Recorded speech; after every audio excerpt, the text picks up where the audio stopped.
why do you transition so late into your life? By that point, you're a fully fledged woman. Why so late? So that is like the most common question that I ever get, because it blows people's minds. Like, what is it?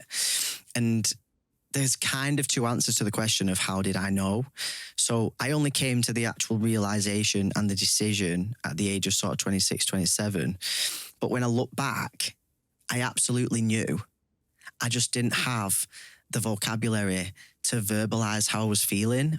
And that is because of the lack of representation and visibility within the media. You know, I want to become that visibility because that is what reassures people that their life is worth living. So if you can't see it, you can't believe it. You know, for young queer children, if they can't see themselves in the world, how do they see a future with them in it?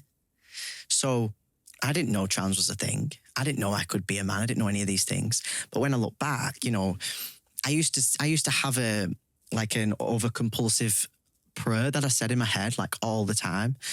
And I used to say, please don't anything bad happen. I would never change anything.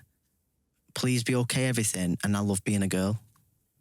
And I did that from the age of like 6, 7 to the age of about 22 and didn't even think about it. It was just a compulsive thought that was always going around in my head, or like I'd say it 50 times before I went to sleep.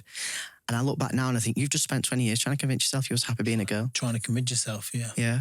So when I look back, I absolutely knew, but it didn't really hit me until I'd gone through the world of mental health struggles. I'd been a gay woman. I'd been in the military. I'd been a prison officer. I was putting myself in dangerous situations because I was angry with the world. And I fell into a YouTube hole of all of these trans men documenting the journey and, you know, building this body and being models and being all these things and living a life, and started becoming painfully jealous of these people because I'm thinking, I can do that. I could do that. I should be doing that. But then at the same time, I'm thinking, but I absolutely can't do that in Wigan. I absolutely can't do that in a prison. And I absolutely can't do that to my family. So it was only when I got to the point of,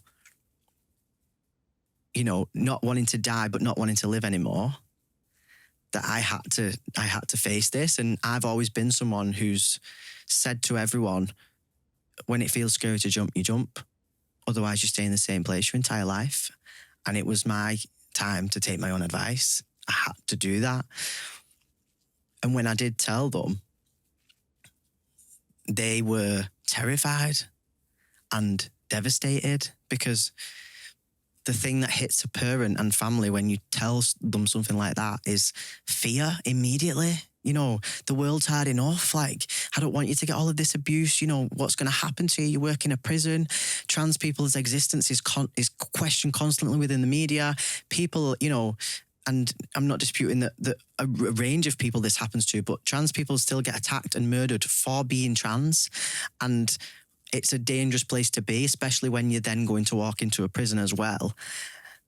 So, as well as the fact that they gave birth to a daughter, they named that daughter. You know, they've had 28 years of Jess. That's not just going to disappear. Like, that's hard. It doesn't just affect me. Like, it affects everyone who cares about me. Did you feel the pressure? Yeah, and I have to be open-minded to understand that, because as much as someone doesn't die, you do have to grieve a person. You know, I've had to grieve Jess. They've had to grieve Jess. And for me, you know, and this isn't the case for everyone who transitions, but for me, I never wanted to kill Jess. I never wanted to get rid of Jess. You know, I had to say to them, I'm not killing her. She's not going anywhere. She's coming with me. I love her. I just can't have her be the image anymore. And initially, they didn't want to let go of the little girl. It was hard for the first few months, and until I had to have that conversation, you know, it's a dead daughter or a living son. Like, what do you want me to do? I can't do this anymore. Like, I've tried for 28 years to be Jess. I've tried with everything in my power to be this girl. I've gone out, I've worn the dresses, I've worn the heels, I've done this, I've been in the military, I've joined the prison service, I've tried to do everything to make you proud and be happy as Jess, and I can't do it anymore. I'm 28 years old. I either jump off a cliff or I do this. And that started to change things. And obviously over time, they've realised that their child is their child again. That right there. You mentioned tingles at the beginning. You mentioned goosebumps. I'm sitting here shivering with goosebumps. That right there, mate, is gonna, I hope, save people's lives. I hope so. In the biggest thing. Let people know that they're not different. You mentioned the word complete freak earlier. We're going to come back to that later. They're not complete freaks. They have someone like you to look up to. And I normally do this at the very end, but I'm going to lean over, I'm going to shake your hand, mate. Oh, thank you. Genuinely, that was awe-inspiring. Thank you.